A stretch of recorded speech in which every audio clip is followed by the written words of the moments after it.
ಇರುವಂತ ಹಲವಾರು ವಿಚಾರಗಳು ಕೂಡ ಬಂದಾಗ್ಲೂ ಕೂಡ ನಾವು ಅರ್ಧ ರಾತ್ರಿಯಲ್ಲಿ ಯಾರ್ಯಾರನ್ನ ಭೇಟಿ ಮಾಡ್ಬೇಕು, ಹೆಂಗ್ ಭೇಟಿ ಮಾಡ್ಬೇಕು, ಅದ್ಯಾವ್ದೋ ಒಂದು ವಿಚಾರಕ್ಕೆ ನಮ್ಮವ್ರಿಗೆ ಏನಾದ್ರು ನಮ್ಮ ಸಮುದಾಯಕ್ಕೆ ಏನಾದ್ರು ಹಿನ್ನಡೆ ಆಗ್ತಾ ಇದೆ ಅಂತಂದಾಗ ನಾವ್ ಯಾರ್ಯಾರನ್ನ ಕಟ್ಕೊಂಡ್ ಮಾಡಿವಿ ಅನ್ನೋದನ್ನೆಲ್ಲ ಹೇಳಕ್ಕಾಗಲ್ಲ ಇವತ್ತು.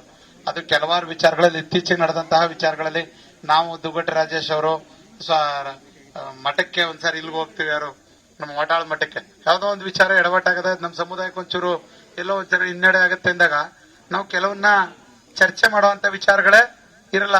ಯಾರನ್ನೋ ಒಂದಷ್ಟು ಜನ ಮಹನೀಯರಿಗೆ ಹೇಳಿ ಅವ್ರನ್ನ ಮಾತ್ರ ಕರ್ಕೊಂಡೋಗಿ ಅವ್ರ ಮೂಲಕನೇ ಬಗೆಹರಿಸ್ಕೊಳ್ತಕ್ಕಂತಹ ಸಂದರ್ಭ ಬಂದಾಗ್ಲೂ ಕೂಡ ನಾವು ಎಲ್ಲೂ ಕೂಡ ಇದು ನನ್ನಿಂದ ಆಯ್ತು ಅಂತಲೋ ಅಥವಾ ನಾನು ಇದರಲ್ಲಿ ಕ್ರೆಡಿಟ್ ತಗೋಬೇಕು ಅಂತಲೋ ಓದಂತಹ ವಿಚಾರಗಳು ಇಲ್ಲ. ಓವರ್ ಆಲ್ ಇದೊಂದು ದೊಡ್ಡ ಸಮುದಾಯ. ಇಡೀ ನಾಡಿನ ಜನ ಲಿಂಗಾಯತರು ಅಂತ ಬಂದ ತಕ್ಷಣನೇ ಗೌರವ ಕೊಡ್ತಕ್ಕಂತಹ ಸಮುದಾಯ ನಾವೆಲ್ಲೇ ಇರಲಿ. ಅಂತಹ ಸಮುದಾಯದಲ್ಲಿ ಹುಟ್ಟಿದ್ದೀನಿ, ಬೆಳೆದಿದ್ದೀನಿ, ಮತ್ತೆ ನನಗಲ್ಲೊಂದಷ್ಟು ಸ್ಥಾನಮಾನಗಳು ಸಿಕ್ಕಿದೆ ಅಂತ ಅನ್ನೋದಕ್ಕೆ ನನಗೆ ವೈಯಕ್ತಿಕವಾಗಿ ನನ್ನ ಸಮುದಾಯದ ಬಗ್ಗೆ ತುಂಬಾ ಹೆಮ್ಮೆ ಇದೆ. ಆ ಹೆಮ್ಮೆಯನ್ನ ನಾನು ಪರಿಪರಿಯಾಗಿ ಇಲ್ಲಿ ಹಂಚಿಕೊಂಡಿದ್ದೀನಿ. ವಿಶೇಷವಾಗಿ ಈ ಒಂದು ಅಭಿನಂದನಾ ನುಡಿಯ ಸಂದರ್ಭದಲ್ಲಿ ನನ್ನೊಟ್ಟಿಗೆ ಈಗ ಕೆಲವರು ವಿಶೇಷವಾಗಿ ಮಂಜೇಶ್ ಅಣ್ಣ ಇರ್ಬೋದು, ನಮ್ಮ ಎಲ್ಲ ಮುರಳಿ ಅಣ್ಣ, ಪುಟ್ಟಣ್ಣ, ಮಹೇಶ್ ಕುಮಾರ್, ನಟೇಶ್ ಅವರು ವಿಚಾರನೂ ಕೂಡ ಒಂದಷ್ಟು ನಾನು ಮಾತಾಡಬೇಕಿತ್ತು. ಕಾರಣ ಏನಂದ್ರೆ ಮಹಾಸಭೆ ಈ ಜಿಲ್ಲೆಯಲ್ಲಿ 1997ರಲ್ಲಿ ಜಿಲ್ಲಾ ಘಟಕ ಆದಂತ ಸಂದರ್ಭದಲ್ಲಿ ಜಿಲ್ಲೆಗೆ 31 ಜನ ಡೈರೆಕ್ಟರ್ ಆಗ್ಲಿಕ್ಕೇನೆ 1,000 ಕಟ್ಟದ ಮೆಂಬರ್ ಇರಲಿಲ್ಲ. ಆಗ ನಟೇಶ್ ಅವರು ತಾಲೂಕು ಅಧ್ಯಕ್ಷರಾಗಿದ್ರು, ಜಿಲ್ಲಾಧ್ಯಕ್ಷರು ನಾಗರಾಜಪ್ಪ ಇದ್ರು. ಮಠದಲ್ಲಿ ಮೀಟಿಂಗ್ ಆಗೋದು, ನಾನೊಂದು ಸಣ್ಣ ಹುಡುಗ, ನಾನು ಹೋಯ್ತಿದ್ದೆ. ನನಗೇನಂದ್ರೆ ಜನ ಸೇರಿತಂಕ ಹೋಗೋದು, ಈಗ ಅದು ಒಳ್ಳೇದೋ ಕೆಟ್ಟದೋ.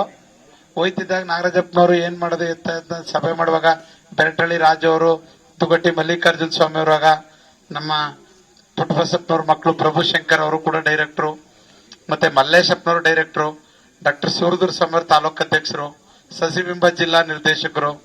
ಸೊ ಈ ತರದವ್ರನ್ನೆಲ್ಲ ಮಾತಾಡಿಸಿ ಮೆಂಬರ್ ಇಲ್ದೇ ಇರೋರ್ನೆಲ್ಲ ಮೆಂಬರ್ ಮಾಡಿ, ನನ್ನೂ ಒಂದ್ ಮೆಂಬರ್ ಮಾಡಿ 1,000 ರೂಪಾಯಿ ಕೊಟ್ಟು ಜಿಲ್ಲಾ ನಿರ್ದೇಶಕನ್ ಮಾಡಿ ಸಂಘಟನಾ ಕಾರ್ಯದರ್ಶಿ ಮಾಡ್ಬಿಟ್ರು. ಹಾಗೆ 31 ಜನ ಮೆಂಬರು, 31 ಜನ ಡೈರೆಕ್ಟರು. ನಿಮಗೆ 31 ಜನ ಎಲಿಜಿಬಲ್ ಮೆಂಬರ್ ಇದ್ದಿದ್ದು, 31 ಜನವೇ ಡೈರೆಕ್ಟರ್ ಅದೇ. ಆಮೇಲೆ ಮೆಂಬರ್ಶಿಪ್ ಮಾಡ್ಬೇಕಪ್ಪ ಹಂಗೆ ಹಂಗೆ ಅಂತ ಅನ್ನೋರು. ಹಾಗೆಲ್ಲ ನಟೇಶ್ ಅವರು ಇಡೀ ತಾಲೂಕಿನ ಒಂದ್ ಹಳ್ಳಿನೂ ಬಿಡದೆ ಹೋಬಳಿ ಘಟಕ ಅಂತೇಳಿ ಮಾಡಿ ಪ್ರತಿ ಹಳ್ಳಿಗೆ ಬುಕ್ಸ್ ಗಳು ಕೊಟ್ಟು ಅಲ್ಲಿ ಮೆಂಬರ್ ಆಗ್ಬೇಕು ಅಂತಕ್ಕಂಥ ವಿಚಾರ. 250 ರೂಪಾಯಿ ಮೆಂಬರ್ ಆಗ್ಬೇಕು, ನೀವು ಸ್ವಲ್ಪ ಸುಮಾರು ದುಡ್ಡಿರೋರ್ನ 1,000 ಕಟ್ಟಿ ಅನ್ನೋದು ನಿಮಗ್ ಗೊತ್ತಲ್ಲ. ಈಗ ಮೆಂಬರ್ ಆಗ್ಲಿಕ್ಕೆ ಆತರ ಕೊಡ್ತಾರೆ. ಆಗ ಮೆಂಬರ್ ಮಾಡಕ್ ಹೋದವ್ರನ್ನೆಲ್ಲವ ಇದರಿಂದ ಏನ್ ಲಾಭ ಬೆಳೆಯುತ್ತಿರು, ಮತ್ತೆ ಇವತ್ತು ದುಡ್ಡಿಸ್ಕೊಂಡು ತಿನ್ನಕ್ಕೆ ಎಂತ ಬೇಕಾರಂತಿದ್ರು. ಅದ್ರ ಬಗ್ಗೆ ಏನು ನಾವು ಈಗ ಚರ್ಚೆ ಮಾಡದೇ ಇರುವಂತ ಸಂದರ್ಭ ಅಲ್ಲ. ನನಗೂ ಪ್ರಕಾಶನ್ಗೂ ಒಂದು ಪುಸ್ತಕ ಕೊಡ್ರು, ನೀವು ಹೊಸರು ಬಡ ನಮ್ಮ ಕಂಡ್ರೆ ಮಾತಾಡಿಸ್ಬೋದು ಜನ ಈ ಮೆಂಬರ್ಶಿಪ್ ಬರಕ್ ಬಂದಿರೋರು ಅಂತ ಇದೇ ಮಾಮೂಲ ಚಿಕ್ಕರು ಮಾತಾಡ್ಸೋರು. ಈ ಪುಸ್ತಕ ಕಂಡ್ರೆ ಸರಿ ನಾವು ಸ್ವಲ್ಪ ಅರ್ಜೆಂಟ್ ಹೊಳಿ ನೋಡಿ ಪುಸ್ತಕ ನಿಂತೀವಿ ಹೇಳಿ ಇರೋದು ಸರಿ. ಹಾಗೂ ಬಲವಂತ ಮಾಡ್ಯಾರ ಕೊಟ್ರ ಪುನಃ 3 ತಿಂಗಳು ಬಿಟ್ಬಿಟ್ಟು ಪುಸ್ತಕ ಇಸ್ತಾರಕ್ ಹೋದ್ರ ನೋಡಿ 12 ಮೆಂಬರ್ ಆಗವಳಿ. 12 ಮೆಂಬರ್ಗೆ 3,000 ರೂಪಾಯಿ ಹೊಳಿ ಇರೋದೇ 1,500. ಈಗ 1,500 ಅವ್ರು ಕೊಟ್ಟಿಲ್ಲ, ಬೇಕಾದ್ರೆ ಈಸ್ಗಳಿ ಬೇಡದ್ರಿಲ್ಲಾರದು. ನಾವು ಇನ್ನು 1,500 ನಾವು ಕೈನಿಂದ ಕಟ್ಟಿವಿ. ಯಾಕಂದ್ರೆ ರಸೀತಿ ಕೊಟ್ಟ ಮೇಲೆ ಬಂದಿದೆ ಬಂದಿಲ್ಲ ಅಂತ ಹೇಳುವ ವಿಚಾರ ಮಹಾಸಭೆ ಒಳಗಡೆ. ನೀ ರಸೀತಿ ಕೊಟ್ಟ ಮೇಲೆ ನೀನು ಈಸ್ಕೊಂಡಿದೆ ಅಂತ ಅದ್ರ ಲೆಕ್ಕ. ಪುನಃ 6 ವರ್ಷ ಬಿಟ್ಬಿಟ್ಟು ನಾ ಸತ್ತೋದ್ಮೇಲೆ ಅವ ನೋಡಿ ನಾ ಕಟ್ಟಿದೆ ಹೇಳಿದ್ದು ಮಾಧವ ಸಾಬ್ ಕಟ್ಟಿದಾದ್ರ ಜನನದೇನಂತಲ ಕೊಟ್ಟಿಲ್ಲ ಅವ 250 ರೂಪಾಯಿ ಅಂತ ಬರಲದು.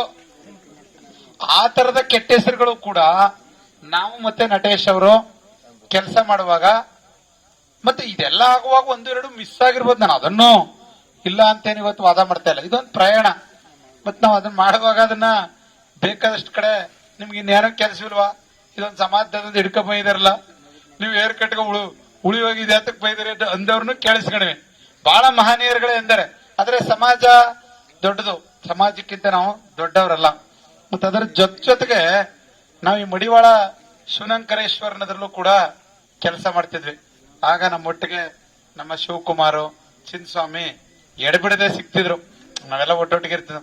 ಇದೇನೋ ಮಾಡಿದೊಂದು ಸಂಘ ಮಾಡ್ಬೇಕಲ್ಲ, ಈ ಜಾತ್ರೆ ಮಾಡತ್ರ ಏನಾದ್ರು ಮಾಡೋ ಒಂದ್ ಸಭೆ ವರ್ಷ ಆಷಾಢದಲ್ಲಿ ಹೋಗೋ ಅಂದಾಗ ಸುಮಾರು ಜನ ಇಲ್ಲಿರೋರು ಸಾಥ್ ಕೊಟ್ಟಿರುವಾಗ ಬೇಕಾದಷ್ಟು ಜನ ತರಕಾರಿ, ಹಣ್ಣು, ಬೆಲ್ಲ ಬೆಳೆಯೋರು ಬೆಲ್ಲ, ಕಬ್ಬು ಬೆಳೆಯೋರು ಬೆಲ್ಲ ಕೊಡೋದು, ಅಕ್ಕಿ ಬೆಳೆಯೋರು ಭತ್ತ ಬೆಳೆಯೋರೆಲ್ಲ ಒಂದು ಅಕ್ಕಿ ಕೊಡೋದು. ಸೊ ಈ ಮಹಾದೇವ ಸ್ವಾಮಿ ಅನ್ನವ ಏಕಾಏಕಿ ನಿರ್ಮಾಣ ಆದವನಲ್ಲ. ಈ ಈ ಸಂಘ ಸಂಸ್ಥೆಗಳಲ್ಲಿ, ಸ್ವಸಹಾಯ ಸಂಘದಲ್ಲಿ, PLD ಬ್ಯಾಂಕ್ಲಿ, ವೀರಶೈವ ಮಹಾಸಭೆ ಒಳಗಡೆ ಮತ್ತೆ ಒಂದಷ್ಟು ಈ ತರ ಮಾತಾಡೋದು ಒಂದಷ್ಟು ಕಲ್ತ್ಕೊಂಡಲ್ಲ ಎಲ್ಲ ಸೇರ್ಕೊಂಡು ಮಹಾದೇವ ಸ್ವಾಮಿ, ಈ ಮಹಾದೇವ ಸ್ವಾಮಿ ಈಗ ಕೇಂದ್ರ ಸಮಿತಿಯ ನಿರ್ದೇಶಕನಾಗಿದ್ದೇನೆ.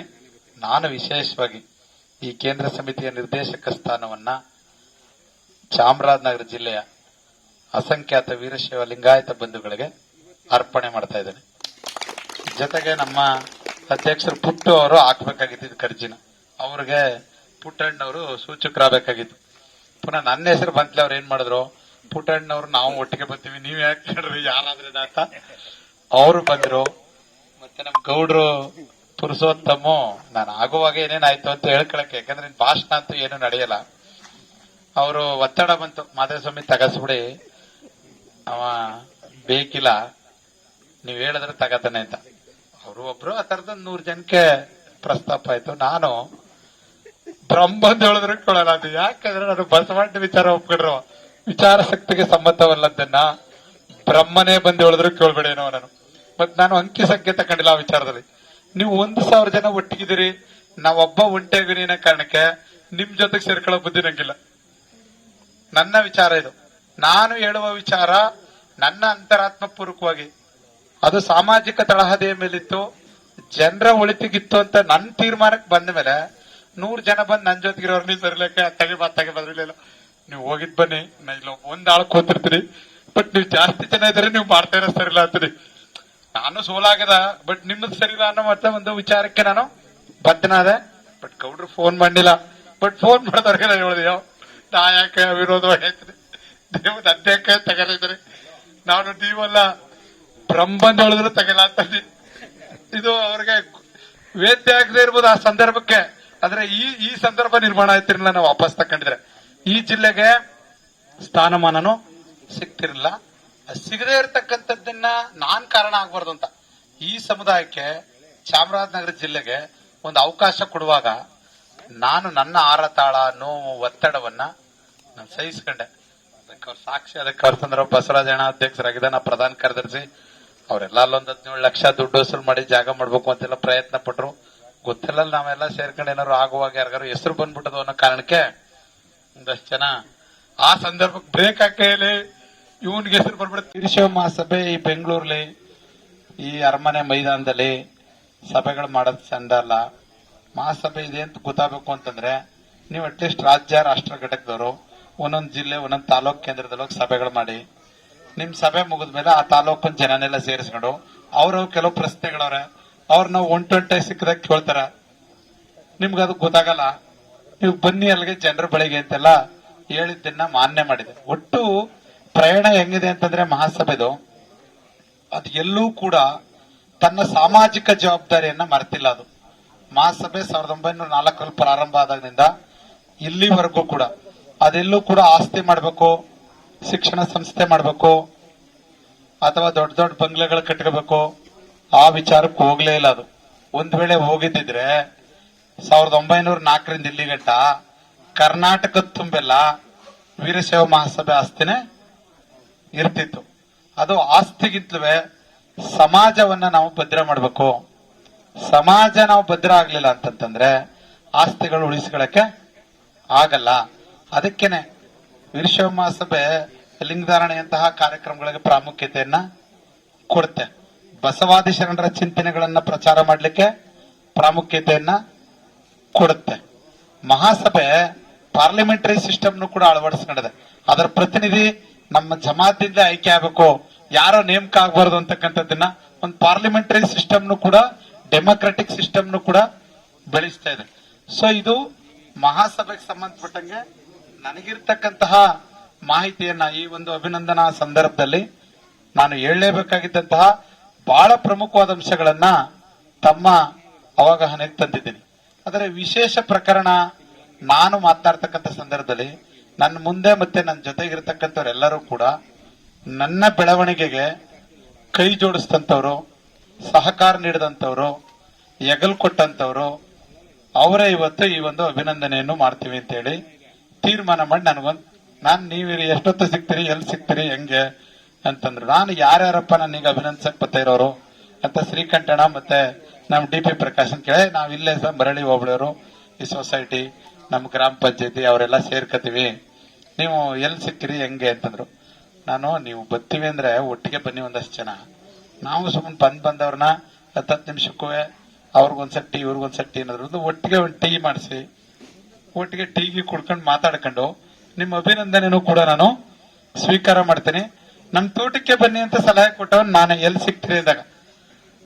ಇದೇನ್ ಸಮಾರಂಭ ಆ ತರದ್ದಿಲ್ಲ ಇದು, ಆದ್ರೆ ಅದು ರೂಪಾಂತರ ಆಗಿದೆ. ಒಂದೇ ದಿನದಲ್ಲಿ ಯಳಂದೂರು ತಾಲೂಕಿನವ್ರನ್ನು ಕರೆದರೆ, ಅಥವಾ ಕೊಳ್ಳೇಗಾಲ ತಾಲೂಕಿನವ್ರನ್ನು ಕರೆದರೆ, ಬೇರೆ ಬೇರೆಯವ್ರನ್ನು ಕೂಡ ಸ್ನೇಹಿತರುಗಳನ್ನ ಕರೆದು ಅದು 100ರ ಸಂಖ್ಯೆಗೆ, ನಾವೊಂದು 20 ಜನ ಅಂದದು 100ರ ಸಂಖ್ಯೆಗೆ ಹೋಗಿದೆ.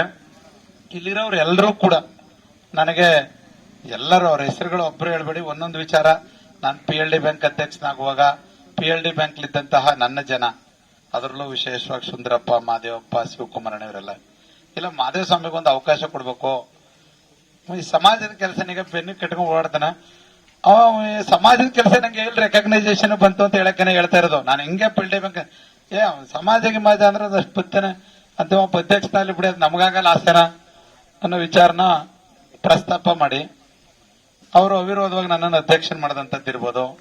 ಮತ್ ನಾನು ವಿಮುಖನಾಗಿ ಮಹಾಸಭೆಯಿಂದ ಇಚ್ಛಿದ್ದಂತಹ ಸಂದರ್ಭದಲ್ಲಿ ಇಲ್ಲಿ ವೇದಮೂರ್ತಿ ಅವರು ಕಾಣ್ತಾ ಇಲ್ಲ. ವೇದಮೂರ್ತಿ ಅವರು ಬಸವ ಕೇಂದ್ರದ ಅಧ್ಯಕ್ಷರಾಗಿದ್ರು. ಅವರು ಅನಿವಾರ್ಯ ಸಂದರ್ಭಗಳಲ್ಲಿ RSS ನ ಸಂಘ ಚಾಲಕರಾದ್ರು. ಅವರು ಅಲ್ಲಿಗೆ ರಾಜೀನಾಮೆ ಕೊಡ್ತಕ್ಕಂಥ ಸಂದರ್ಭದಲ್ಲಿ ಅದು ಹೊಸವಾಡಿ ವೀರಭದ್ರೇಶ್ವರ ದೇವಸ್ಥಾನದಲ್ಲಿ ಸಭೆ ಆಗ್ತಿತ್ತು. ನನ್ನೂ ಕರ್ಕೊಂಡೋದ್ರು. ಅಲ್ಲೆಲ್ಲ ತಾಲೂಕು ಅಧ್ಯಕ್ಷರುಗಳವ್ರೆ, ಇವ್ರು ರಾಜೀನಾಮೆ ಘೋಷಣೆ ಆಯ್ತು. ನಾನು ಇದೇನಣ್ಣ ಇದ್ದಕ್ಕಿದ್ದಲ್ಲ, ಇದು ಹೊಸ ಅವತಾರ ಇದೆ ಕಣ, ಇದು ಬಂದಿರೋದು ಊಟ ಎಲ್ಲ ಬೇಕು ಅಂತಾರ, ಸಮಾಜದ ಉದ್ದೇಶಕ್ಕೆ ಸಾಕು ಅಂತ ಕೂತಾರ, ನೀವ್ ಒಬ್ಬನೇಪ್ಪ ರಾಜೀನಾಮೆ ಕೊಡವತ್ತ. ನನಗೆ ಗೇಲಿನೇ ಮಾಡಿದೆ, ನಂಗೆ ಹೇಳೇ ಇಲ್ಲವರು. ಆ ಇದ್ದಕ್ಕಿದ್ದಲ್ಲ ಅಲ್ಲಿ 5 ತಾಲೂಕಿನ ಅಧ್ಯಕ್ಷರು ಮತ್ತೆ ಒಂದು 5 ಜನ ಮಠಾಧಿಪತಿಗಳಿದ್ರು. ಮುಡ್ಗುಂಡದ ಬುದ್ಧವರು, ಕಾಮಗೆರೆ ಬುದ್ಧವರು, ಇನ್ನೊಂದ 3-4 ಜನ ನಮ್ಮ ಯಳಂದೂರು ತಾಲೂಕಿನಲ್ಲ. ಪುನಃ ಬಂದ್ಬಿಟ್ಟು ನಾನು ಹೇಳುವಿಲ್ಲ. ಅದಕ್ಕೆ ಸಾಕ್ಷಿ ನಮ್ಮ ಇವರು ಇದ್ರು ಪಾಪ ಆ ಸಂದರ್ಭದಲ್ಲಿ, ಮುರಳೇಣ ಜಿಲ್ಲಾ ಬಸವ ಕೇಂದ್ರದ ಅಧ್ಯಕ್ಷರಾಗಿ ಮಾದೇವಸ್ವಾಮಿ ಅವರು ನೇಮಕ ಮಾಡೋರು. ಬುದ್ಧ ಕುಡಿದ್ಬಿಟ್ಟು ಈಗ ನೀವು ಹಾಕಿದ್ರಲ್ಲ ದಾರ ಹಾಕಿ, ಈ ಒಳ್ಳೆ ಚಂದ ಆಯ್ತಲ್ಲ ಇದು. ನಾನು ಬೇಡ, ಈ ಕೆಲಸ ನಮ್ ಕತೆ ನಾವು ಮಾಡೋ, ಈ ಮಳೆಲ್ಲ ಬೆಳೆಯಲ್ದೇ ಇರೋ ಕಾಲದಲ್ಲಿ ದನ ಗಂಟೆ ಹಾಕೊಳ್ಳೋದು ಬೇಡ ಅಂತ ನಾವು ನಿಜವಾಗಿ ಈ ತರನೇ ಇನ್ನೇನ್ ಭಾರಿ ಹೈಫೈ ಆಗೇನ್ ಬಿಟ್ಟಿದ್ದಲ್ಲ. ಇದ್ರ ಜೊತೆಗೆ ಹೋಗುವಾಗ ನಮ್ಗಾಗುವ ನೋವು ಸಮಸ್ಯೆಗಳನ್ನ ನಾವು ಹೊರಕ್ಕಾಗಲ್ವೇನೋ, ಆರಾಮೋಗಿರೋಣ ಅನ್ನಾಗ ಅದು ಅನಿವಾರ್ಯವಾಗಿ ಬಂದದಕ್ಕೂ ನ್ಯಾಯ ಒದಗಿಸ್ಬೇಕಲ್ಲ. ಜಿಲ್ಲಾ ಸಮಿತಿ ಮಾಡಿದ್ವಿ. ಬಸವಾದಿ ಶರಣರ ಚಿಂತೆಗಳನ್ನ ಪ್ರಚುರ ಮಾಡತಕ್ಕಂತಹ ಕಾರ್ಯ ಅದರದು. ಅದರಲ್ಲಿ ಯಾವುದೇ ಮೆಂಬರ್ಶಿಪ್ ಆಗ್ಲಿ, ಮತ್ತೆ ಅದ್ರಲ್ಲಿ ಜಾತಿ ವಿಚಾರ ಆಗ್ಲಿ ಏನು ಇಲ್ಲ. ಅಲ್ಲಿ ಎಡಪದ ಅಪ್ಪಣ್ಣ ಇರ್ಬೋದು, ಮಾದಾರ ಚೆನ್ನಯ್ಯ ಇರ್ಬೋದು, ಅಥವಾ ಮೂಳಿಗೆ ಮಾರಯ್ಯ ಇರ್ಬೋದು, ಇವರೆಲ್ಲರ ಜಯಂತಿಗಳನ್ನ ಮಾಡ್ತಕ್ಕಂಥದ್ದು, ಅವ್ರ ವಿಚಾರಗಳನ್ನ ಪ್ರಸ್ತಾಪ ಮಾಡ್ತಕ್ಕಂತಹ ಒಂದು ಸುದೈವ ಅಂದ್ರೆ ತಪ್ಪಾಗ್ಲಾರ್ದು. ಮಾದೇವಸ್ವಾಮಿ ಇಷ್ಟು ಅಚ್ಚುಕಟ್ಟಾಗಿ ಬಸವಾದಿ ಶರಣರ ಹೆಸರುಗಳನ್ನ ಹೇಳಲಿಕ್ಕೆ ಕಾರಣ ಆದಂತಹ ಸಂಸ್ಥೆ ಅದು ಬಸವ ಕೇಂದ್ರ ಅಂದ್ರೆ ತಪ್ಪಾಗ್ಲಾರ್ದು. ಮತ್ತೆ ಎಲ್ಲಾ ತಾಲೂಕು ಅಧ್ಯಕ್ಷರುಗಳು, ಪದಾಧಿಕಾರಿಗಳು ಮಾಡುವಾಗ ಇನ್ನೊಂದಷ್ಟು ಜನ ಆ ವಿಚಾರಕ್ಕೆ ಹತ್ರ ಇರೋಂತರೆಲ್ಲರೂ ಪರಿಚಯ ಆದ್ರು. ಮತ್ತೆ ಅದಕ್ಕಿಂತ ಹಿಂದೆ ನಾನು ಎನ್ರಿಚ್ ಅಲ್ಲಿ ಕೆಲಸ ಮಾಡಿದೆ, ಹೇಳಿದ್ರು ಪ್ರಸ್ತಾಪ ಮಾಡ್ತಾ ಒಂದು ಸಂಸ್ಥೆಯಲ್ಲಿ ಸ್ಥಾಪನೆ ಆಯಿತು. AK ಶಿವರಾಜ್ ಅವ್ರ ನೇತೃತ್ವದಲ್ಲಿ ಹಳ್ಳಿಗಳಲ್ಲಿ ಹೋಗಿ ಸ್ವಸಹಾಯ ಸಂಘಗಳನ್ನ ರಚನೆ ಮಾಡ್ತಕ್ಕಂಥದ್ದು, ಅವರಿಗೆ ಬ್ಯಾಂಕ್ ಲಿಂಕೇಜ್ ಮಾಡಿಸ್ತಕ್ಕಂಥದ್ದು. ಅದರ ಆಧಾರದ ಮೇಲೆ 1999ರಲ್ಲಿ ಸ್ತ್ರೀ ಶಕ್ತಿ ಯೋಜನೆ ಬರುತ್ತೆ. ಎಕ್ಸ್ಪೀರಿಯನ್ಸ್ ಯಾರು ಅಂದಾಗ ಇಡೀ ರಾಜ್ಯದಲ್ಲಿ ಮಾದೇವಸ್ವಾಮಿನೇ ಸ್ಟೇಟ್ ಕಮಿಟಿ ಮೆಂಬರ್. ಅವತ್ತು ಮೋಟಮ್ ಅಧ್ಯಕ್ಷರು, ಶೋಭನ್ ಅಂಬಿಸನ್ ಸದಸ್ಯ ಕಾರ್ಯದರ್ಶಿ, DK ಶಿವಕುಮಾರ್ ಉಪಾಧ್ಯಕ್ಷರು, ಖಾಸಗಿ ವ್ಯಕ್ತಿ ನಾವು ಒಬ್ಬನೇ ಇದ್ದಿದ್ದೆ ಅವತ್ತುವೆ. ಅದು ಒಂದು ಅವಕಾಶ ಒಂದು ಸಂಸ್ಥೆಗೆ ಹೋದಾಗ. ಅದಾದ್ಮೇಲೆ ಮತ್ತೆ ಕುಮಾರಸ್ವಾಮಿ ಅವರ ಸರ್ಕಾರ 2 ಬಂದಾಗ RDPR ವಿಚಾರದಲ್ಲಿ ಯಾರು ಕೆಲಸ ಮಾಡ್ತಾ ಇದ್ದಾರೆ ಅಂದಾಗ ನಾನು ಆಗಾಗಲೇ SRD ತರಬೇತಿಯಲ್ಲಿದ್ದೆ. ತರಬೇತಿ ಮತ್ತೆ ಅಥೆಂಟಿಕೇಟೆಡ್ ಮಾತಾಡ್ತಾರೆ ಅವರು. 73 ಮತ್ತೆ 74 ಅಮೆಂಡ್ಮೆಂಟ್ ಗಳಂತ. ಇದು ದುಗಟ ರಾಜೇಶ್ ಅವ್ರಿಗೆ ಗೊತ್ತು, ಯಾಕಂದ್ರೆ ನನಗೆ ಯಳಂದೂರು ತಾಲೂಕಲ್ಲೇ ತರಬೇತಿ ಸಂಯೋಜಕನಾಗಿ ಕೆಲಸ ಮಾಡ್ತಾ ಇದ್ದಂಥದ್ದು. ಸೊ ಅದು ಒಂದು ಅವಕಾಶ. ಗ್ರಾಮೀಣಾಭಿವೃದ್ಧಿ ಮತ್ತು ಪಂಚಾಯತ್ ರಾಜ್ ಇಲಾಖೆಯಲ್ಲಿ ನಾವಾಗ ಬಹಳ ಭಾಷಣ ಮಾಡೋ, ನೀವು ಅಧಿಕಾರ ಅಂದ್ರೆ ಬರ್ ಕತ್ತಿನ ಗಂಟೆ ತಗೊಂಡಿದ್ದಾರೆ. ಗ್ರಾಮ ಪಂಚಾಯತಿಗಳಿಗೆ ಹೆಚ್ಚಿನ ಅಧಿಕಾರ ಕೊಡಬೇಕು, ಹೆಚ್ಚಿನ ಅನುದಾನ ಕೊಡಬೇಕು, ಗ್ರಾಮ ಸರ್ಕಾರದ ಮಾದರಿಯಲ್ಲಿ ಅವಕ್ಕೆ ಅವಕಾಶಗಳು ಸಿಗಬೇಕು ಅಂತಕ್ಕಂಥದ್ದನ್ನೆಲ್ಲ ಒಂದಷ್ಟು ಪ್ರಸ್ತಾಪ ಮಾಡುವಾಗ ನಾವ್ ಎದುರು ಸಾಕು ಬಹಳಷ್ಟು ಜನ ಅವ್ರನ್ನೇ ಮಾತಾಡಿ ಸರ್ ಅನ್ನೋರು ಅಲ್ಲವೇ, ನೀವು ಮಾತಾಡಿ ಸರ್ ನಾವೆಲ್ಲ ಮಾತಾಡೋದು ನೀವೊಂದು ಮತ್ತೆ ಅದ್ರ ಇವೆಲ್ಲವೂ ಪ್ರಯಾಣ ಹೆಂಗೆ ಅಂದ್ರೆ ಓವರ್ ಆಲ್ ನನಗೆ ಸಿಕ್ಕಂತಹ ಅವಕಾಶಗಳು ಬೇರೆ ಬೇರೆ ರಾಜಕೀಯ ಪಕ್ಷಗಳಲ್ಲಿ ಜನತಾದಳ ಬಿಜೆಪಿನಲ್ಲಿ ಕೆಲಸ ಮಾಡುವಾಗಲೂ ಕೂಡ ನಾನು ಇಲ್ಲೇ ಕೆಲಸ ಮಾಡುವಾಗಲೂ ಕೂಡ ನಾನೊಂದು ವಿಶಿಷ್ಟವಾದ ಸಮುದಾಯದಿಂದ ಬಂದಿದ್ದೀನಿ. ಆ ಸಮುದಾಯ ಎಚ್ಚೆತ್ತ ಸಮುದಾಯ, ಜಾಗೃತ ಸಮುದಾಯ. ಆ ಸಮುದಾಯದ ಪ್ರತಿನಿಧಿಯಂತೆ ನನಗಿಲ್ಲೆಲ್ಲ ಅವಕಾಶ ಸಿಕ್ಕಿದೆ.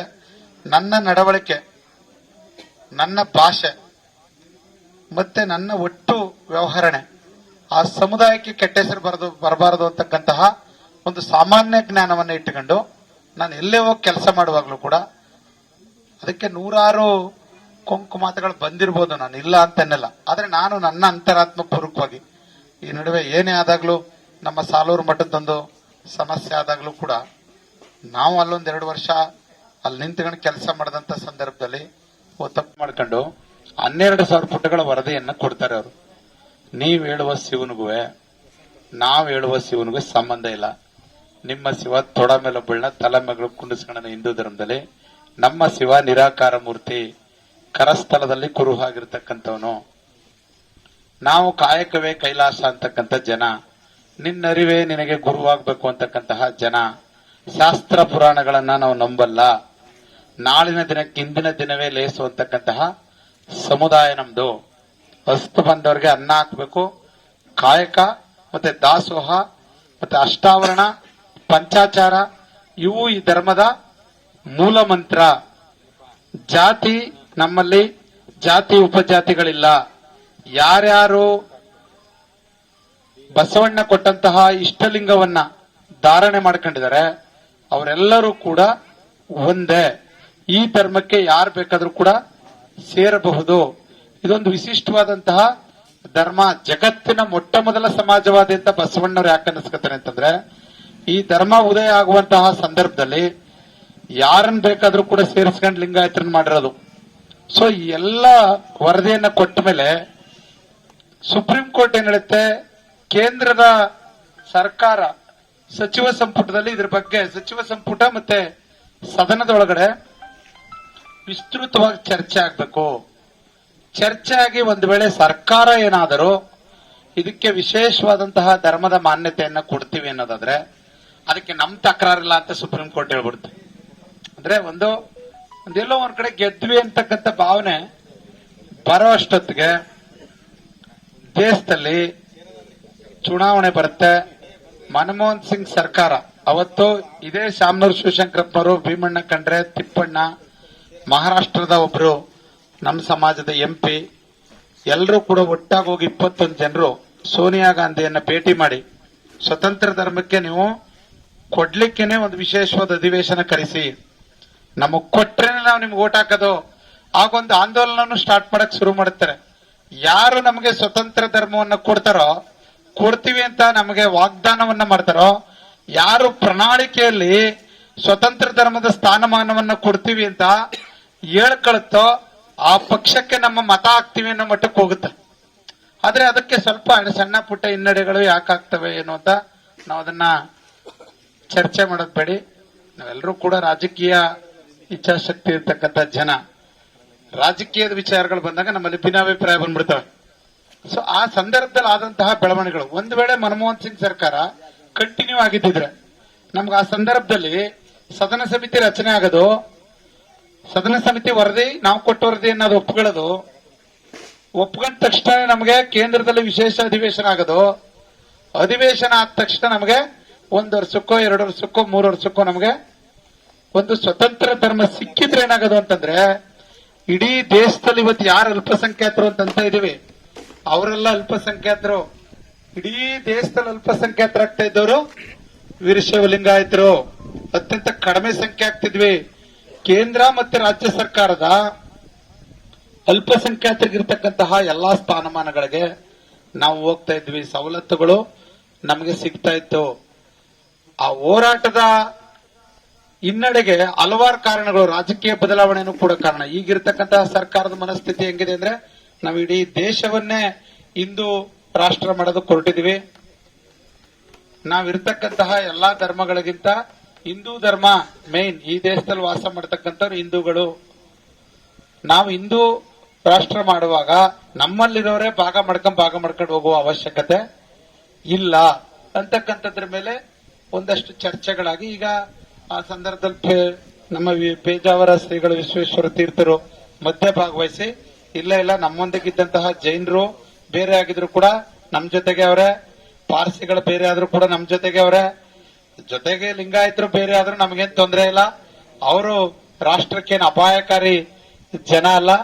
ವಿಶ್ವಗುರು ಬಸವಣ್ಣನ ತತ್ವ ಅದು ಸಾರ್ವಕಾಲಿಕ ಸತ್ಯವನ್ನು ಹೇಳಿರ್ತಕ್ಕಂತಹ ಧರ್ಮ ಗುರುವಿನ ಜನ ಅವ್ರಿಗೆ ಸ್ವತಂತ್ರ ಧರ್ಮ ಕೊಡೋದು ಒಳ್ಳೇದು ಅಂತಕ್ಕಂಥ ಅಭಿಪ್ರಾಯ ಮಂಡನೆ ಆದ್ರೂ ಕೂಡ ಹೋರಾಟವೇ ದಿಕ್ ತಪ್ಪಂತಹ ಸನ್ನಿವೇಶದಲ್ಲಿ ನಾನು ಕೂಡ ಈಗ ನಿಂತ್ಕೊಂಡು ಮಾತನಾಡ್ತಾ ಇದ್ದೀನಿ. ಇದು ಅಖಿಲ ಭಾರತ ವೀರಶೈವ ಮಹಾಸಭೆ ತಾನು ಏನ್ ಮಾಡ್ತಾ ಇದೆ ಅಂತಕ್ಕಂಥ ಅದರ ಆದ್ಮೇಲೆ ನಮ್ಗೆ ಆವನೂರು ವರದಿ ಸಂದರ್ಭ ಬಂತು. ಆವನೂರು ವರದಿ ಸಂದರ್ಭದಲ್ಲಿ ಬಹಳ ದೊಡ್ಡ ಒಂದು ಹಿನ್ನಡೆ ಆಗ್ತಾ ಇದೆ ಸಮುದಾಯಕ್ಕೆ ಅಂತಕ್ಕಂಥದ್ದನ್ನ ಮನಗಂಡಂತಹ ಆಗಿನ ಅಧ್ಯಕ್ಷರು ಭೀಮಣ್ಣ ಖಂಡ್ರೆ ಅವರು ಅದಕ್ಕೆ ಬಹಳ ಪ್ರಬಲವಾದ ವಿರೋಧವನ್ನ ಸದನದೊಳಗಡೆನೆ ಒಡ್ತಾರೆ. ಮತ್ತೆ ಅದಾದ್ಮೇಲೆ ಆನುದೇವ ಹೋರಾಗಣದ ಸಂದರ್ಭದಲ್ಲಿ ಅದು ಬಸವಣ್ಣನನ್ನ ಅವನು ಬೇರೆ ಯಾವುದೋ ಒಂದು ಮಗ ಅಂತೇಳಿ ಅಲ್ಲೇ ಅವನೇ ಒಪ್ಕೊಂಡಿದ್ದೇನೆ ಹಂಗೆ ಅಂತೇಳಿ ಸುಳ್ಳು ವಿಚಾರಗಳನ್ನ ಪ್ರಸ್ತಾಪ ಮಾಡದಂತದ್ದನ್ನ ಆ ಪುಸ್ತಕವನ್ನೇ ಬಿಡುಗಡೆ ಆಗ್ಬಾರ್ದು ಅಂತೇಳಿ ಚಾಮರಾಜನಗರದಲ್ಲಿ ಪ್ರಪ್ರಥಮ ಬಾರಿಗೆ ಅವತ್ತು ಪುಸ್ತಕಗಳು ಇನ್ನೂ ಬಿಡುಗಡೆ ಆಗಿರಲಿಲ್ಲ. 2006ರಿಂದ 2008ರವರೆಗೆ ಅವತ್ತು ಮುಖ್ಯಮಂತ್ರಿ ಕುಮಾರಸ್ವಾಮಿ ಇದ್ರು, ಉಪಮುಖ್ಯಮಂತ್ರಿಯಾಗಿ ಯಡಿಯೂರಪ್ಪನವರು ಇದ್ರು. ಕರ್ನಾಟಕದಲ್ಲಿ ನಾನು ಅದನ್ನ ಒಬ್ರು ಇಲ್ಲಿಯವರು ಯಾರಪ್ಪ ಅದು ಹರಿಹರದಲ್ಲಿ ಒಬ್ರು GN ಸಿಂಹ ಅಂತ ಈ ಪುಸ್ತಕ ಬರೆದವನು ಅವರ ಸ್ನೇಹಿತರು. ಅವ್ರ ಮನೇಲಿ ಒಂದ್ ಸ್ವಲ್ಪ ಪುಸ್ತಕ ಓದಾಯ್ತು ಗೊತ್ತಾಯ್ತು. ನಾವೊಂದು 12 ಗಂಟೆ ರಾತ್ರಿ ಒಂದು ಟ್ರೈನ್ ಎತ್ಕೊಂಡೋಗಿ ಅಲ್ಲಿ ಬೆಳಗ್ಗೆ 6 ಗಂಟೆಗೆ ಇಳಿದು ಪುನಃ ರಿಟರ್ನ್ ಬರೋ ಟ್ರೈನ್ಗೆ ಒಂದು ಸ್ವಲ್ಪ ಪುಸ್ತಕ ತಗೊಂಡು ಪುಸ್ತಕ ಎಲ್ಲಿ ಸಿಗ್ತಾರೋ ಪ್ರಶ್ನೆ. ಅವತ್ ನಾಗರಾಜಪ್ಪನವರು ಜಿಲ್ಲಾಧ್ಯಕ್ಷರಾಗಿದ್ರು. ಆ ಸಂದರ್ಭವನ್ನ ಬಳಸ್ಕೊಂಡು ನಾವು ಅದನ್ನ ಇಲ್ಲ ಅದು ಬಿಡುಗಡೆ ಆಗ್ಬಾರ್ದು ಅಂತೇಳಿ ಕುಮಾರಸ್ವಾಮಿ ಗೊತ್ತಾಯ್ತು. ಚಾಮರಾಜನಗರದಲ್ಲಿ ಬಹಳ ದೊಡ್ಡ ಪ್ರಮಾಣದ ಹೋರಾಟ ಆಗ್ತಾ ಇದೆ ಅಂತೇಳಿ ನಮ್ಗೆ ದೊಡ್ಡರಪೇಟೆ ಗಿರೀಶ್ ಅವರೆಲ್ಲ ನಮ್ ಜೊತೆಗೆ ಇದ್ರು. ಯಾಕಂದ್ರೆ ಆ ಪ್ರಯಾಣ ಹಂಗಿತ್ತು. ಒಟ್ಟೊಟ್ಟಿಗೆ ಹೋಯ್ತಿದ್ವಿ ನಾವು ನಾಗರಾಜಪ್ಪನ ಮನೆಗೆ. ಅವ್ರನ್ನ ಈ ಸಂದರ್ಭದಲ್ಲಿ ಎಷ್ಟು ಸ್ಮರಿಸಿದ್ರು ಕೂಡ ಸಾಲದು. ಅದನ್ನ ಸುಟ್ಟಾಕಿದ್ವಿ. ಅದಾದ್ಮೇಲೆ ಮತ್ತೆ ಸಮಸ್ಯೆಗಳು ನಮ್ ಜಿಲ್ಲೆಯಿಂದಲೇ ಶುರು ಆಗೋದು. ಯಾರೋ ಬಂದು ಲಿಂಗಾಯತರು ದನದ ಮಾಂಸ ತಿನ್ನೋರು ಅಂತ ಅನ್ನೋ ವಿಚಾರ ಬಂತು.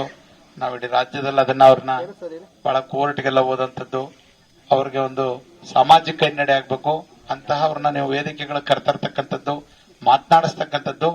ಈ ಒಂದು ದೇಶದ ಜನ ಅತ್ಯಂತ ಗೌರವಯುತವಾಗಿ ಒಬ್ರಿಗೊಬ್ರು ಅನೂನ್ಯವಾಗಿ ಬದುಕ್ತಾ ಇರತಕ್ಕಂಥ ಸಂದರ್ಭದಲ್ಲಿ ಇಂತಹ ಕಿಡಿಗೇಡಿಗಳ ಭಾಷಣ ಸಮಾಜದ ಸ್ವಾಸ್ಥ್ಯವನ್ನ ಹಾಳು ಮಾಡುತ್ತೆ ಅಂತಕ್ಕಂಥ ವಿಚಾರವನ್ನ ಅಪ್ ಟು ಹೈಕೋರ್ಟ್ ಗಂಟಲು ತಗೊಂಡೋದಂಥದ್ದು ಚಾಮರಾಜನಗರದ ವೀರಶೈವ ಮಹಾಸಭೆ. ಅದಲ್ಲದೆ ಬೇರೆ ಬೇರೆ ವಿಚಾರಗಳು ಬಂದಾಗ್ಲೂ ಕೂಡ 4,000 ಜನ 5,000 ಜನ ಸೇರಂತದ್ದು ವಚನ ಭ್ರಷ್ಟತೆ ವಿಚಾರದಲ್ಲಾದದ್ದು ಕೂಡ ಅದೇನೆ. ಅಂದ್ರೆ ವೀರಶೈವ ಮಹಾಸಭೆ ಏನ್ ಮಾಡ್ತಾ ಇದೆ ಅಂತ ಅನ್ನೋದನ್ನ ಹೇಳೋದಕ್ಕೆ ನಾನು ಮಹಾಸಭೆ ವಿಚಾರಗಳು ಹೆಂಗ್ ಬರ್ತಾ ಇದೆ ಅಂದ್ರೆ, ನಾವು ಇಡೀ ರಾಜ್ಯದಲ್ಲಿ ವಚನ ಭ್ರಷ್ಟತೆಯನ್ನ ಅಂದಿನ ಜಿಲ್ಲಾಧ್ಯಕ್ಷರು JDS ನ ಜಿಲ್ಲಾಧ್ಯಕ್ಷರು ಆಚಾರ್ಯ ನಾಗರಾಜಪ್ಪನವರು ಅವ್ರಿಗೆ HD ದೇವೇಗೌಡರು, ಕೃಷ್ಣಮೂರ್ತಿ ಅವರು ಎಲ್ಲಾರು ಫೋನ್ ಮಾಡ್ಕೊಂಡು ನೀವ್ ಯಾಕೆ ಶುರು ಮಾಡ್ರಿ ಅಂತ, ನೀವು ಅಪ್ಪ ಹಚ್ತಾವ್ರಿ, ನೀವ್ ಯಾಕೆ ಬಂದ್ರಿ ಇಲ್ಲ. ಇದು ನಾನು ಸಮಾಜಕ್ಕೆ ಕಾವಲುಗಾರ, ನಾನು ಕಾವಲುಗಾರನ ಕೆಲಸದಲ್ಲೇನಪ್ಪ, ನಾನು ಕಾವಲುಗಾರನ ಕೆಲಸ ಮೊದಲು ಮಾಡ್ಬೇಕು, ಲೀಡರ್ ಕೆಲಸ ಆಮೇಲೆ ಮಾಡ್ಕತ್ರಿ, ನೀವು ಬೇಕಾದ್ರೆ ಇಟ್ಕೊಳ್ಳಿ ಬೇಡದಿರಲ್ಲ ಅಂತ ಪಕ್ಷಕ್ಕೆ ಸ್ಪಷ್ಟ ಸಂದೇಶವನ್ನ ನಾಗರಾಜಪ್ಪನವರು ರವಾನೆ ಮಾಡ್ತಾರೆ. ಹಲವಾರು ವಿಚಾರಗಳಲ್ಲಿ ಚಾಮರಾಜನಗರದ ವೀರಶೈವ ಮಹಾಸಭೆನೂ ಕೂಡ ಮೇಲ್ಪಂಕ್ತಿಯನ್ನ ಹಾಕೊಟ್ಟಿದೆ.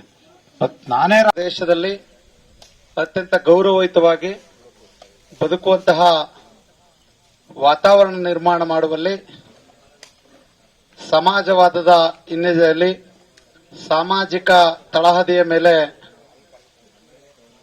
ಕಲ್ಯಾಣ ಕರ್ನಾಟಕವನ್ನ ನಿರ್ಮಾಣ ಮಾಡಿದಂತಹ ಬಸವಾದಿ ಶರಣನ್ನ ಅತ್ಯಂತ ಭಕ್ತಿಪೂರ್ವಕವಾಗಿ ಈ ಸಂದರ್ಭದಲ್ಲಿ ಸ್ಮರಿಸ್ತಾ, ವಿಶೇಷವಾಗಿ 1904ರಲ್ಲೇ ಸ್ವತಂತ್ರ ಪೂರ್ವದಲ್ಲೇ ಈ ದೇಶದಲ್ಲಿ ಯಾವುದೇ ಒಂದು ಸಮುದಾಯದ ಸಂಘಟನೆಗೆ ಮಹಾಸಭಾ ಅನ್ನೋ ಹೆಸರನ್ನ ಇಟ್ಟಿಲ್ಲದೆ ಇರೋ ಕಾಲದಲ್ಲಿ ಅಖಿಲ ಭಾರತ ವೀರಶೈವ ಮಹಾಸಭಾ ಅಂತೇಳಿ ಸ್ಥಾಪನೆ ಮಾಡಿದಂತಹ ಆನಗಲ್ ಕುಮಾರೇಶ್ವರರನ್ನ ಅತ್ಯಂತ ಭಕ್ತಿಪೂರ್ವಕವಾಗಿ ಸ್ಮರಿಸ್ತಾ, ಅದರ ತೇರನ್ನ ಎಳೆದಂತಹ ಮೊದಲನೇ ಅಧ್ಯಕ್ಷರಿಂದ ಹಿಡಿದು 24ನೇ ಅವಧಿಯ ಅಧ್ಯಕ್ಷರು ಡಾಕ್ಟರ್ ಶಾಮನೂರು ಶಿವಶಂಕರಪ್ಪನವರು.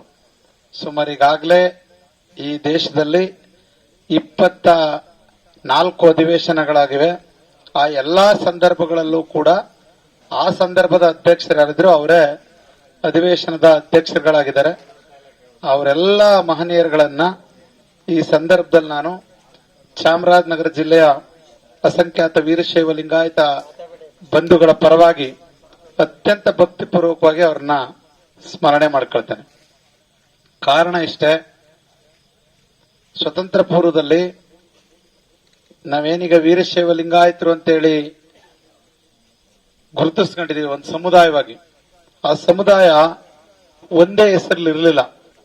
ಆ ಕಾಲಕ್ಕೆನೆ 73 ಉಪಪಂಗಡಗಳಾಗಿದ್ದದನ್ನ ಆನಗಲ್ ಕುಮಾರೇಶ್ವರರು ಗುರುತು ಮಾಡ್ತಾರೆ. ಇದನ್ನ ಹೈದರಾಬಾದ್ ಕರ್ನಾಟಕ ಇರ್ಬೋದು, ಬಾಂಬೆ ಕರ್ನಾಟಕ ಇರ್ಬೋದು, ಮಧ್ಯ ಕರ್ನಾಟಕ ಇರ್ಬೋದು, ಅಥವಾ ಈಗಿನ ನಾವು ನಿಂತ್ಕೊಂಡು ಮಾತನಾಡ್ತಾ ಇರ್ತಕ್ಕಂಥ ಮೈಸೂರು ಭಾಗ ಇರ್ಬೋದು, ಎಲ್ಲ ಕಡೆ ವೀರಶೈವ ಲಿಂಗಾಯತರಿದ್ದಾರೆ. ಆದರೆ ವೇದಿಕೆ ಒಂದೇ ವೇದಿಕೆಯಲ್ಲಿ ಬರ್ತಾ ಇಲ್ಲ. ಅವರವ್ರದೇ ಆದ ಉಪಜಾತಿಗಳ ಹೆಸರಿನಲ್ಲಿ ಹರಿದು ಹಂಚೋಗಿದ್ದಂತಹ ಸಮಾಜವನ್ನ ಒಂದಿಡಿಯಾಗಿ ಸೇರಿಸ್ತಿಲ್ಲ ಅಂತಂತಂದ್ರೆ ನಮ್ಮ ಒಂದು ಸಾಮಾಜಿಕ ಮತ್ತೆ ಧಾರ್ಮಿಕ ಅಸ್ಮಿತೆ ಕುಸಿದೋಗುತ್ತೆ. ಮತ್ತೆ ನಾವು ಅಲ್ಪಸಂಖ್ಯಾತರಾಗ್ಬಿಡ್ತೀವಿ. ಜಗತ್ತಿಗೆ ಮೊಟ್ಟ ಮೊದಲ ಪಾರ್ಲಿಮೆಂಟ್ ನ ಕಟ್ಟಿದಂತಹ ಬಸವಾದಿ ಶರಣರ ಚಿಂತನೆಗಳನ್ನ ಮೈಗೂಡಿಸತಕ್ಕಂತಹ ಒಂದು ಸಮಾಜ ತನ್ನ ಒಳ ಪಂಗಡಗಳ ಕಾರಣಕ್ಕೆ ಅದು ಹೊರದು ಹಂಚೋಗ್ಬಾರ್ದು, ಅವೆಲ್ಲವೂ ಕೂಡ ಒಂದೇ ಅಂತಕ್ಕಂಥ ಭಾವನೆ ಬರಬೇಕು ಅಂತಂದ್ರೆ ಅರಿವನ್ನ ಮೂಡಿಸಬೇಕಾಗತ್ತೆ. ಅವತ್ತೇ 1904 ವೀರಶೈವ ಮಹಾಸಭಾ ಸ್ಥಾಪನೆ ಮಾಡಿ ಹರಿದು ಹಂಚೋಗಿದ್ದಂತಹ ಎಲ್ಲಾ ಭಾಗದ ಲಿಂಗಾಯತರನ್ನ ಅಖಿಲ ಭಾರತ ವೀರಶೈವ ಮಹಾಸಭಾ ನಿರ್ಮಾಣ ಮಾಡಿ ಅದು ಅವರು ಒಂದು ಅಂಬ್ರೆಲದೊಳಗಡೆ ಬರೋ ತರ ಮಾಡಿದಂತಹ ಎಲ್ಲ ಮಹನೀಯರು, ಅವರೆಲ್ಲರನ್ನ ನಾನು ಈ ಸಂದರ್ಭದಲ್ಲಿ ಅತ್ಯಂತ ಭಕ್ತಿಪೂರ್ವಕವಾಗಿ ಸ್ಮರಿಸ್ತೇನೆ. ಯಾಕಂದ್ರೆ ಅದಿದ್ದಕ್ಕೇನೆ ಮಹಾದೇವ ಸ್ವಾಮಿ ಇವತ್ತು ಅಖಿಲ ಭಾರತ ವೀರಶೈವ ಲಿಂಗಾಯತ ಮಹಾಸಭೆಯ ಕೇಂದ್ರ ಸಮಿತಿಯ ಸದಸ್ಯನಾಗಲಿಕ್ಕೆ ಸಾಧ್ಯ ಆಗಿರೋದು. ಒಂದ್ ವೇಳೆ 1904 ಅಂತಹ ಒಂದು ಉದಾತ್ತ ಚಿಂತನೆ ಏನಾದರೂ ಅಂದಿನ ಮಹನೀಯರುಗಳಿಗೆ ಬರದೇ ಹೋಗಿದ್ದಿದ್ರೆ ಈಗೇನ್ ಮಾತನಾಡ್ತಾ ಇದೀವಿ, ಈ ತರದೊಂದು ಸಂಘಟನೆ, ಈ ತರದೊಂದು ಜನರ ಎದುರಿಗೆ ನಾನು ನಿಂತ್ಕೊಂಡು ಮಾತನಾಡಕ್ ಆಗ್ತಾ ಇರಲಿಲ್ಲ. ಸೊ ಅದಕ್ಕೆ ಅವರನ್ನ ನಾನು ಮತ್ತೊಮ್ಮೆ ಮಗದೊಮ್ಮೆ 100 ಬಾರಿ ಆದ್ರೂ ಕೂಡ ನೆನೆಸ್ಕೊಳ್ತಕ್ಕಂಥದ್ದು, ಈ ಸಮಾಜ ಕೂಡ ನೆನೆಸ್ಕೊಳ್ಬೇಕು ಅಂತಕ್ಕಂಥದ್ದನ್ನು ನಾನು ಪ್ರಾರ್ಥನೆ ಮಾಡ್ಕೊಳ್ತೇನೆ. ಅದಕ್ಕೆ ಹಲವಾರು ಕಾರಣಗಳಿದೆ. ಒಂದು, ಅವತ್ತು ಬೇರೆ ಬೇರೆ ಪ್ರಾಂತ್ಯವನ್ನ ಆಳ್ತಾ ಇದ್ದಂತಹ ಮಹಾರಾಜರುಗಳು ಜಾತಿವಾರು ನಾಯಕರುಗಳನ್ನ ಪ್ರಜಾಪ್ರತಿನಿಧಿ ಸಭೆಯ ಸದಸ್ಯರು ಅಥವಾ ಸಲಹಾ ಸಮಿತಿಯ ಸದಸ್ಯರು ಅಂತೇಳಿ ಕರಿಬೇಕು ಅಂತಕ್ಕಂಥ ಒಂದು ತೀರ್ಮಾನ ಮಾಡಿದಂತಹ ಸಂದರ್ಭದಲ್ಲಿ ಕೂಡ ಬೇರೆ ಎಲ್ಲಾ ಸಮಾಜಗಳಲ್ಲಿ ನಮ್ ಲೀಡರ್ ಇಂಥವ್ರು ಅಂತ ಹೇಳುವಂತಹ ಒಂದು ಉದಾತ್ತ ಚಿಂತನೆಗಳಿತ್ತು. ಆದ್ರೆ ನಮ್ಮ ಸಮಾಜದಲ್ಲಿ ಬಹಳ ಗೊಂದಲ ಇತ್ತು ಅವತ್ತು. ಇವತ್ತೇನ್ ಗೊಂದಲ ಇದೆ, ಅವತ್ತು ಕೂಡ ಲೀಡರ್ ಯಾರು ಅಂತಂದ್ರೆ ಒಪ್ಕೊಳ್ಳಕ್ ತಯಾರಿರಲಿಲ್ಲ. ಅದನ್ನ ಕಂಡಂತಹ ನಮ್ಮ ಮಠಮಾನ್ಯಗಳು, ಹಿರಿಯರು, ಮಹನೀಯರು ಅವತ್ತು ಪ್ರಜಾಪ್ರತಿನಿಧಿ ಸಭೆಗೆ ಯಾರು ಹೋಗ್ಬೇಕು ಲಿಂಗಾಯತರ ಪರವಾಗಿ ಅಂತಂದ್ರೆ ಯಾರು ಅಖಿಲ ಭಾರತ ವೀರಶೈವ ಮಹಾಸಭೆಯ ಅಧ್ಯಕ್ಷರಿದ್ದಾರೆ ಅವರು, ಅದು ಬಾಂಬೆ ಪ್ರೆಸಿಡೆನ್ಸಿ ಇರ್ಬೋದು, ಮೈಸೂರು ಸಂಸ್ಥಾನ ಇರ್ಬೋದು, ಹೈದರಾಬಾದ್ ನಿಜಾಮರ ಆಳ್ವಿಕೆ ಇರತಕ್ಕಂಥ ಪ್ರದೇಶ ಇರ್ಬೋದು, ಮಧ್ಯ ಕರ್ನಾಟಕದ ಪ್ರದೇಶ ಇರ್ಬೋದು, ಎಲ್ಲ ಕಡೆಗೆ ಲಿಂಗಾಯತರ ಸಮಸ್ಯೆಗಳನ್ನ ಚರ್ಚೆ ಮಾಡ್ಲಿಕ್ಕೆ ಒಬ್ಬರೇ ಹೋಗ್ತಿದ್ದು. ಅದು ಆಲ್ ಇಂಡಿಯಾ ವೀರಶೈವ ಮಹಾಸಭಾದ ಅವತ್ತಿನ ಅಧ್ಯಕ್ಷರುಗಳಿದ್ದಂಥವ್ರು. ಸೊ ಇದು ಅದು ಒಂದು ಕಾರಣ. ಮತ್ತೆ ಎರಡೊಂಚು ಹೋಗಿದ್ದಂತಹ ನಮ್ಮ ಉಪಪಂಗಡಗಳಿಗೆ ಗೊತ್ತಾಗಿದೆ ನಿಮ್ಗೆ, ಎಲ್ಲಾ ಕಡೆ ಈಗ ಒಟ್ಟಾಗ್ತಾ ಇದಾರೆ. ಎಲ್ಲೂ ಕೂಡ ಈ ತರದ್ದು ಇವ್ರ ಆಚಾರ್ಯರು, ಇವ್ರ ಶೆಟ್ರು, ಇವ್ರ ನೊಣಬರು, ಇವ್ರ ಜಂಗಮರು, ಇವ್ರ ಆರಾಧ್ಯರು, ಇವರು ಪಂಚಮ ಶಾಲೆ ಅನ್ನೋ ಭಾವನೆ ಈಗ 90% ಅದನ್ನ ತೊಡೆದಾಕಿದ್ದಾರೆ. ಆ ತೊಡೆದಾಕುವಲ್ಲಿ ಪರಿಣಾಮಕಾರಿ ಪಾತ್ರ ವಹಿಸಿದಂಥದ್ದು ಅಖಿಲ ಭಾರತ ವೀರಶೈವ ಮಹಾಸಭೆ. ಇದು ಬಹಳ ಪ್ರಮುಖವಾದಂಥದ್ದು. ಎರಡನೇ ವಿಚಾರ ಏನಪ್ಪಾ ಅಂತಂತಂದ್ರೆ ವೀರಶೈವ ಮಹಾಸಭೆ ಸ್ಥಾಪನೆ ಆದಾಗಿನಿಂದ ಇಲ್ಲಿವರೆಗೆ 24 ಅಧಿವೇಶನಗಳಲ್ಲೂ ಚರ್ಚೆ ಆಗಿದೆ, ಸಾಕಷ್ಟು ದಾಖಲೆಗಳಿದೆ. ಇದೊಂದು ಸ್ವತಂತ್ರ ಧರ್ಮ ಆಗ್ಬೇಕು ಅಂತಕ್ಕಂಥದ್ದು ಬಹಳ ಹಿಂದಿನಿಂದ ನಡ್ಕ ಬಂದಿರತಕ್ಕಂಥ ಹೋರಾಟ. ಇದು ಇಂದು ನಿನ್ನೆಯ ಪ್ರಸ್ತಾಪ ಅಲ್ಲ. ಅವತ್ತಿನಿಂದಲೂ ಕೂಡ ಮಹನೀಯರುಗಳು ನಾವು ಒಂದು ವಿಶಿಷ್ಟವಾದ ಧರ್ಮ, ನಮಗೆ ಧರ್ಮಗುರು ಇದ್ದಾರೆ ಬಸವಣ್ಣವರು, ನಾವು ಜಾತ್ಯತೀತ ನೆಲೆಗಟ್ಟಿನಲ್ಲಿ ಸಮುದಾಯವನ್ನ ಗುರುತಿಸ್ತೀವಿ, ನಮ್ಮ ಸಮುದಾಯ ಹಂಗಿದೆ, ನೀವು ಹಿಂದೂ ಧರ್ಮದ ಭಾಗ ಅನ್ನುವಾಗ ನಮ್ಗೇನಾಗ್ತಾ ಇದೆ, ನಾವು ಅಲ್ಪಸಂಖ್ಯಾತರಿದ್ದೀವಿ, ನಾವು ಬಸವಣ್ಣನ ಧರ್ಮಗುರು ಅಂತೀವಿ, ನಮ್ಮನ್ನ ನೀವು ಒಬಿಸಿ ಪಟ್ಟಿಯಲ್ಲಿ ಸೇರಿಸ್ಕೊಂಡಿದ್ದೀರಿ. ಕರ್ನಾಟಕದಲ್ಲಿ, ಕೇಂದ್ರದಲ್ಲಿ ಕೆಲವು ಪಂಗಡಗಳು ಮಾತ್ರ ಒಬಿಸಿ ಪಟ್ಟಿಯಲ್ಲಿದೆ.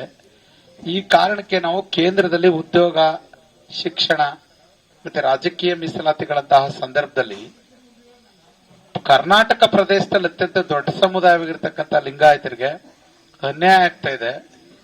ಸೊ ನಮ್ದೊಂದು ವಿಶಿಷ್ಟವಾದ ಧರ್ಮ, ಈ ಧರ್ಮಕ್ಕೆ ನೀವು ಸ್ವತಂತ್ರ ಧರ್ಮದ ಮಾನ್ಯತೆ 8ನೇ ಧರ್ಮವಾಗಿ ಈ ದೇಶದಲ್ಲಿ ಉದಯ ಆಗಬೇಕು ಅಂತಕ್ಕಂಥ ಒತ್ತಾಯವನ್ನ 1975ರಿಂದಲೂ ಕೂಡ ಅಖಿಲ ಭಾರತ ವೀರಶೈವ ಮಹಾಸಭೆ ಮಾಡ್ಕೊಂಡು ಬಂದಿದೆ. ಅದು ಇನ್ನೇನೋ ಆಗ್ಬೇಕು, ಸಮಿತಿಯ ಶಿಫಾರಸುಗಳಾಗಬೇಕು ಅಂತಕ್ಕಂಥ ಸಂದರ್ಭದಲ್ಲಿ ಕೋರ್ಟ್ ಒಂದು ಪ್ರಶ್ನೆ ಎತ್ತು. ಆ ಪ್ರಶ್ನೆ ಏನೆತ್ತುತ್ತೆ ಅಂದ್ರೆ, ನೀವು ಹಿಂದೂ ಧರ್ಮದ ಭಾಗ, ನಿಮ್ಮನ್ನ ನಾವು ಸ್ವತಂತ್ರ ಧರ್ಮ ಅಂತ ಅನ್ನಕ್ ಬರಲ್ಲ, ನಿಮ್ಮಲ್ಲೂ ಮನೆ ದೇವರು, ಊರ್ ದೇವರು, ಅಮಾವಾಸ್ಯೆ, ಹುಣ್ಣಿಮೆ, ನೀವೆಲ್ಲ ಒಂದ್ ರೀತಿ ಧರ್ಮದ ವಿಚಾರಕ್ಕೆ ಬಂದಾಗ ನೀವು ಸ್ವತಂತ್ರ ಅಲ್ಲ ಅನ್ನೋ ಒಂದು ತಕರಾರನ್ನ ಸಲ್ಲಿಸ್ತದೆ. ಅದು ನಾವು ಸದನ ಸಮಿತಿ ರಚನೆ ಆಗುತ್ತೆ ಆ ಸಂದರ್ಭದಲ್ಲಿ ಮನಮೋಹನ್ ಸಿಂಗ್